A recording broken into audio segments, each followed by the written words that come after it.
So how significant was this parade as a demonstration of China's military strength? Well, as a display, it was really quite extraordinary, wasn't it? I mean, we've been watching it for the last couple of hours. Tens of thousands of troops from the People's Liberation Army out on the streets, tanks, armoured personnel carriers, intercontinental ballistic missiles, all of the military hardware and kit that China would want to be showing to the world to project its strength. Now, it's not entirely unusual for China to put it on display because they do hold a big air show every year in Zhuhai in the south. I was at that last year. All of this kit was available there.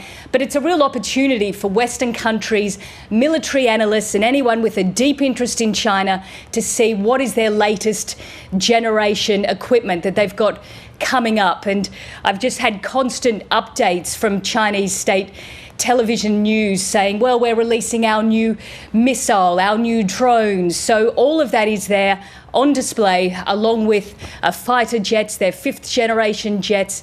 So people will be paying a lot of attention. It is a remarkable day in Beijing. They've had them before, but there hasn't been one for 6 years. So it's been a while. And China's President Xi Jinping spoke at the event. What did he say? It was fairly on message for Xi Jinping. He never deviates too far from the script. He said that China would not be intimidated by bullies. And that's been the real message from the Chinese over the last few months since the trade war with the United States started. They've really increased their rhetoric against the US, against the West, talking about bullies. He didn't refer to the United States specifically, but we know exactly who he meant. He also talked about the rejuvenation of the Chinese nation. Now, a lot of these things sound like Xi Jinping thought or political speech. It's hard to work out what they mean, but this is a central part of China's narrative, which is that the country, in China's view, has suffered 100 years of humiliation.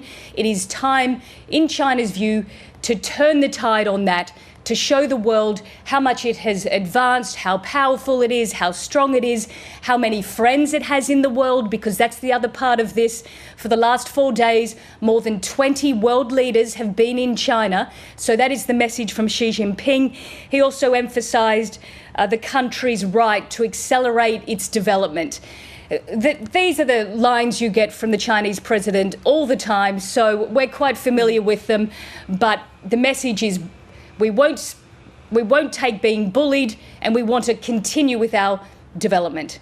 There was a small Western presence there, and among them, the former Victorian Premier Daniel Andrews. Now, what do we make of that? Well, that's right. It was a very small Western presence. I think the leader of Slovakia was there.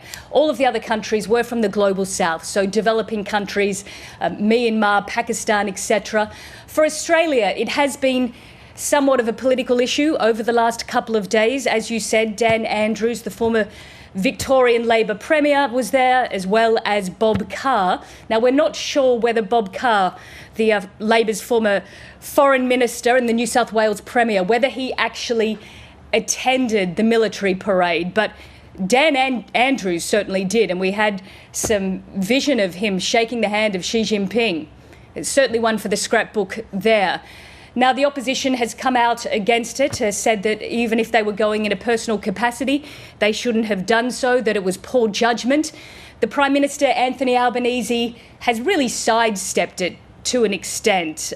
He has said that the government sent a junior diplomat, and he emphasised Australia's relationship with the United States, so sort of stepping away from the whole debate. And just how extraordinary was it, Nicole, to see Vladimir Putin and Kim Jong-Un alongside President Xi? That is really the money moment of this whole 4 days of diplomacy. It's not unusual to see Putin and Kim Jong-Un together. They often are. They were both in Pyongyang last year. They signed a defence pact. But to see all three world leaders, well, not that we would necessarily call North Korea a world leader as such, but to see them together was really quite remarkable. And I think it speaks to the message that China is trying to push here, is that it, for months, if not years now, has been talking about creating an alternative system, something that is not controlled by the United States or dominated by the United States. China says that it wants to have a system of global governments in the economy, in health, in all sorts of different areas that allow other countries, global south, developing countries, to also play a role. But the alarm from the West is to see these three countries, which are helping each other in all sorts of ways, militarily, sending money, oil, supplies, equipment to each other, some of which is helping Russia continue its war in Ukraine, is a big concern for the West. And how were these events in Beijing being viewed by ordinary Chinese people in Beijing? Speaking to a couple of friends in Beijing overnight, they were saying, first of all, it can be difficult because the city is locked down.